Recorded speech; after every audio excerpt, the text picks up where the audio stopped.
What's good, everyone? This is Marcus. Welcome to the first week of this series. This is actually week 8 on the program, and I started the week off with some food prep to make sure nutritionally I'm on the right track. This strength block consists of 8 weeks, and each week I'm squatting 3 times a week. I'm bench pressing 4 times, even though the first one is incline, and I'm deadlifting twice. The frequency of benching has worked well for me in the past, so I'm happy to have it. Day 1 starts with squats, bench, and deadlifts. But before you start the program, you actually work out with some warm-ups that are suggested by the programming. And then once you complete your warm-up, it checks in with you to see how your body's feeling, and you can rate that on a scale of 1 to 5, 1 being low, 5 being high. You also add your mindset, preparation, as well as giving you the opportunity to note any injuries you might be rehabbing that particular week and each week.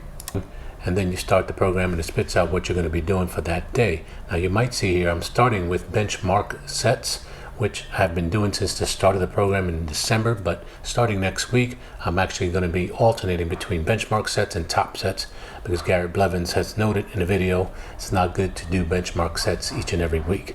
So while you see the warm-ups here, I'm going to talk through a little bit of the programming and how things are going for me. So generally speaking, I'm optimistic about everything because everything seems to be going well. The 3 big lifts are great. Unfortunately, this benchmark set didn't record because I was all thumbs. Now, some of you with a keen eye might note that the entries for each set are varied, and that's because the AI adjusts on the fly. So if you feel like your RP is low and you rate it low, it'll increase the weight for you or add an extra set. If you feel like the RP is high, then it will decrease the weight or even eliminate sets. For example, incline bench was spot on for me, so all 5 sets of 3 were at an even 175, and that was perfect.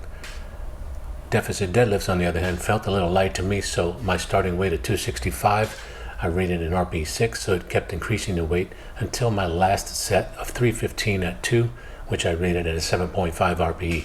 Things are going really well, things are moving well, so I'm pretty happy about all of that. Now, barbell hip thrusters are something that I've been missing from my training and programming for the last few months, and to be honest, I'm not crazy about these because it's a pain in the ass to get in and under the bar, but I know I need it, and I also know that it has benefited me in the past, and I've made great progress with my deadlifts for having these in my programming. So they're back in. I was able to select that as a glute exercise.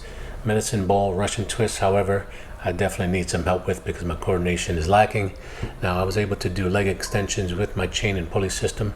Now, going into a little bit more depth for some of you that have asked about that in the future. Day 2 are spattle presses, pullovers, and all chest focus.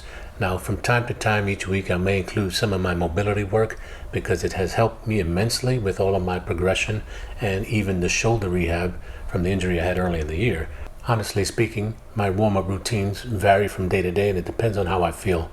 If I'm working upper body mostly, like on day 2 here, I'm not going to focus so much on stretching out my legs, my quads, my calves, and hamstrings, and so on.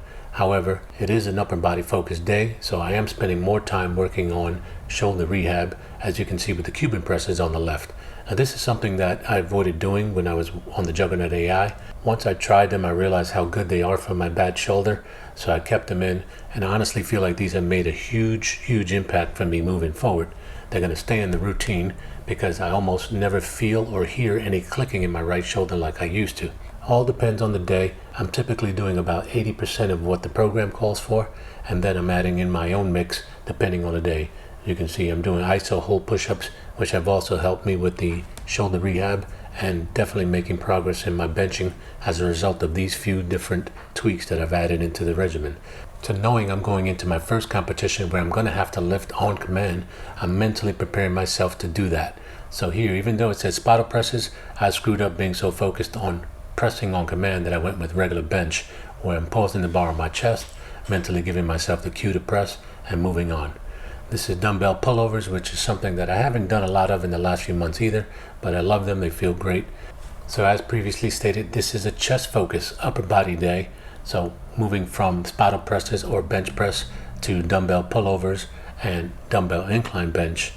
Then I'm moving on to some tricep work, which you'll see here in a moment. So for this next exercise, I substituted overhead dumbbell extensions for this particular one because this is the closest match to that. The program did not have this pulley exercise in the list. Nonetheless, this is the same range of motion. Now let me quickly note the frequency of bench press at 4 times a week seems high, but that has really been good for me. My body responds well to that kind of frequency, so I'm sticking with it. Now moving on to day 3, it's comp deadlifts, comp bench, and pause squats. Now unfortunately on day 3 I had to be on the road back and forth to New York City, which kept me on the road for too long.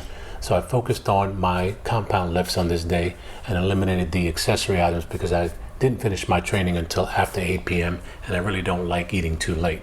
So I focused on the bench, the squat, and the deadlifts. So that's pretty much all you're seeing here. Moving on to day 4, I got comp bench again, comp squat, and then some accessory movements. Now I will note the benchmark sets are something that differs from the Juggernaut AI program, and I really like them because it tests you at an 8 RP rather than the stress of a 1 rep max, and it keeps you informed of where you are with your training, which takes some of the guesswork out of it as you get closer to your actual meet date. The nice thing about the programming is that you can select whatever accessories you want from a list that target that specific muscle group. And that's great because if you're not really feeling something on a particular day because it takes too much setup time or requires you to pull out a lot of equipment or load a bar with a lot of weights, then you can keep it simple and choose something that works for you and is more convenient. So wrapping up day 4 of the week, you go through the review of the program. You can see exactly what you did. Keeps everything logged for you, so if you need to go back and reference something you've done in the past, it's all there for you. Sets, weights, RPE, or reps in reserve. So if everything looks good, you click finish workout and you're presented with a few more data entry points, and then it gives you a review of your entire workout session length, which you can see was a little long for me due to some interruptions, but it gives you your reps, your weights, and so on.